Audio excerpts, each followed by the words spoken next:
कंकाल का रहस्य। चौरा गांव के खेतों में इन दिनों खुदाई का काम चल रहा था। असल में इसी गांव से होकर एक अच्छी सड़क गुजरनी थी, इसलिए यहाँ खुदाई शुरू की गई थी। अचानक एक दिन खुदाई करने वाली मशीन से कुछ टकराता है। बाद में जब खोजबीन की जाती है तो वहां से 2 कंकाल मिलते हैं। पुलिस गांव के लोगों से पूछताछ शुरू करती है। आप लोगों को क्या लगता है ये किसके कंकाल हो सकते हैं? अरे साहब, हमें क्या पता ये किसके कंकाल है, आप ही लोग पता लगाइए। हम लोग तो बहुत ज्यादा डरे हुए हैं। हाँ, हमारी फॉरेंसिक टीम अभी आ रही है। ये बताओ कि इस गांव के रहने वाला कोई जोड़ा गायब तो नहीं ना? क्योंकि शुरुआती जांच में तो ये बात सामने आ रही है कि एक कंकाल किसी पुरुष का है तो एक किसी महिला का। साहब, हमें तो बहुत डर लग रहा है। ऐसे कंकाल मिलने का मतलब गांव के आसपास ही किसी की हत्या हुई है या फिर किसी को जलाकर मार डाला गया है। हाँ साहब, हम अपने परिवार को लेकर बहुत ही ज्यादा परेशान हैं। देखिए, आप लोगों की परेशानी हम समझ सकते हैं, लेकिन आप लोगों को पुलिस का सहयोग करना होगा, क्योंकि आपके सहयोग के बगैर हम ये पता नहीं लगा सकते हैं कि आखिर ये किसके कंकाल है और इनकी हत्या किसने की। ठीक है साहब, गांव के लोग आपका पूरा सहयोग करेंगे। हाँ साहब, पूरा सहयोग करेंगे। तो फिर ठीक है, हम अपनी जांच शुरू कर देते हैं। कुछ दिन बाद जांच रिपोर्ट आ जाती है। पता चलता है कि ये कंकाल करीब 20 साल पुराने हैं, यानी 20 साल पहले किसी जोड़े की हत्या कर शव को यहाँ पर दबा दिया गया था। इंस्पेक्टर राघव, ये बताओ कि 20 साल पहले की मर्डर मिस्ट्री क्या अब सुलझ सकती है? हाँ सर, क्यों नहीं, लेकिन अब सबूत और गवाह काफी मिट गए होंगे। मुश्किल तो होगी, लेकिन शायद किसी परिवार को इंसाफ मिल सके। इंस्पेक्टर राघव, आप बिल्कुल सही कह रहे हैं। किसी परिवार को तो इंसाफ मिलेगा ही और किसी को उसके किए की सजा भी मिलेगी। जी सर, मैंने तो जांच शुरू भी कर दी है। 20 साल पहले इस गांव के 2 जोड़े अचानक कहीं गायब हो गए थे।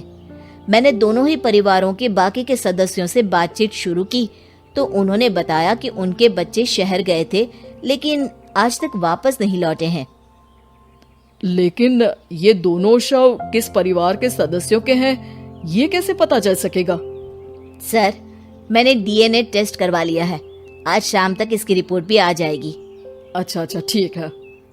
उसी शाम को सर, डीएनए रिपोर्ट के मुताबिक ये दोनों ही लाशें चौरा गांव के रहने वाले प्रधान सुल्तान सिंह के बेटे और बहू की है। लेकिन इनकी हत्याएं किसने की है, ये कैसे पता लगेगा? इसी का तो पता लगाने की कोशिश में जुटा हूँ सर। आज सुल्तान सिंह से मिलने भी जा रहा हूँ। मेरा बेटा और बहू तो मेरे लिए सिर्फ यादों में ही रह गए थे। हमें उनकी लाशें तक नहीं मिल सकी थी। आज 20 साल बाद उनके कंकाल मिले हैं। मैं अब किसके लिए जीऊं?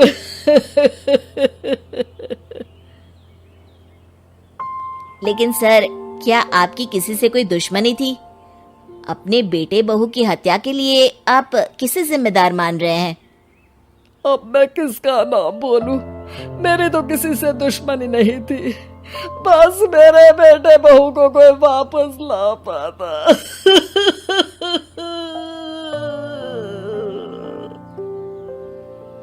इसके बाद सुल्तान सिंह फूट फूट कर रोना शुरू कर देते हैं। सर, अब आप इनका अंतिम संस्कार करवा सकते हैं। कम से कम इनका शरीर ना सही, इनका कंकाल तो आपको मिला है। लेकिन हाँ, अगर आपको कुछ भी याद आए तो जरूर बताइएगा। मेरी तो बेटा अब उम्र हो गई है, लेकिन मेरे बेटे और बहू के हत्यारों का जरूर पता लगाइएगा, क्योंकि जब तक हत्यारे पकड़े नहीं जाएंगे मेरा मन नहीं मानेगा। सर, हमारी पूरी कोशिश रहेगी हत्यारे को पकड़ने की। लेकिन एक बात बताइए, उस वक्त आपको किस पर शक गया था? उस वक्त मेरे एक ड्राइवर को पकड़ा गया था, लेकिन सबूतों के अभाव में उसे छोड़ दिया गया था। अच्छा, और ड्राइवर पर कैसे शक हुआ था? क्योंकि उस दिन ड्राइवर छुट्टी पर था।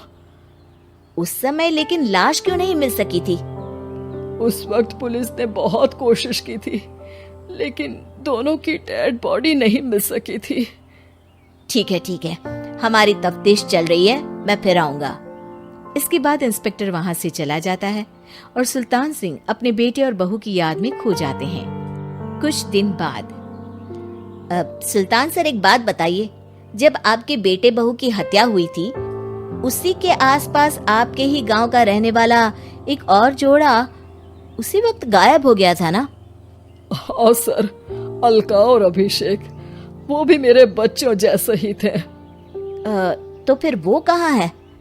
उनका भी आज तक पता नहीं चल सका, लेकिन बताते हैं कि कुछ साल पहले अभिषेक को गांव के ही किसी आदमी ने मुंबई में देखा था, लेकिन फिर वो गायब हो गया।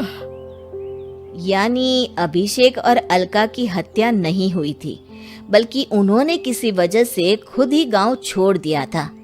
हाँ, हो सकता है, क्योंकि अभिषेक मेरे बेटे संतोष का अच्छा दोस्त था और उसका मेरे घर भी आना जाना लगा रहता था। हो सकता है कि उसने मेरे बेटे और बहू के बारे में सुन लिया हो और ये गांव छोड़ दिया हो सकता है। उनके परिवार का कोई अब नहीं रहता क्या इस गांव में? अब तो कोई नहीं रहता। एक चाचा थे, लेकिन उन्होंने भी अपना पुश्तैनी मकान बेच दिया है। वो भी अब कहीं शहर में ही बस गए हैं। ओह, अभिषेक और अलका के बारे में भी पता लगाना होगा। हो सकता है कि वही इस हत्या के बारे में कुछ बता सके। हो तो सकता है, लेकिन वो बेचारे तो खुद ही वक्त के मारे थे, वो क्या बताएंगे।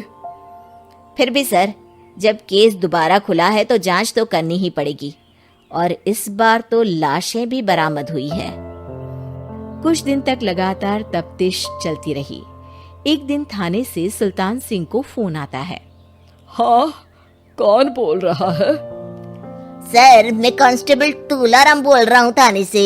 आपको थाने आना पड़ेगा। थाने? लेकिन क्यों? सर, किसी की पहचान करवानी है। अच्छा ठीक है, मैं दोपहर तक पहुंचता हूँ। सुल्तान सिंह दोपहर में थाने पहुंचता है। कई पुलिस के अधिकारी वहां मौजूद रहते हैं। सर, आपके बेटे की हत्या का रहस्य आज शायद सुलझ जाए। अच्छा इंस्पेक्टर राघव, पर वो कैसे? सर, उस आदमी को देखिए, क्या वही अभिषेक है? सुल्तान सिंह की आंखों में हैरानी से आंसू आ जाते हैं। हाँ सर, यही अभिषेक है। ये आपको कहाँ से मिला? सिर्फ अभिषेक ही नहीं, बल्कि इसकी पत्नी अलका भी इसके साथ है। मैडम, जरा अभिषेक की पत्नी को लाइए। जैसे ही अलका को पेश किया जाता है, सुल्तान सिंह जमीन पर गिर जाते हैं। सुल्तान सर, क्या हुआ आपको? आप अलका को देखकर गिर क्यों गए? सुल्तान सिंह सर पकड़कर बैठ जाते हैं। ये अलका नहीं, बल्कि ये तो मेरी बहू रितु है।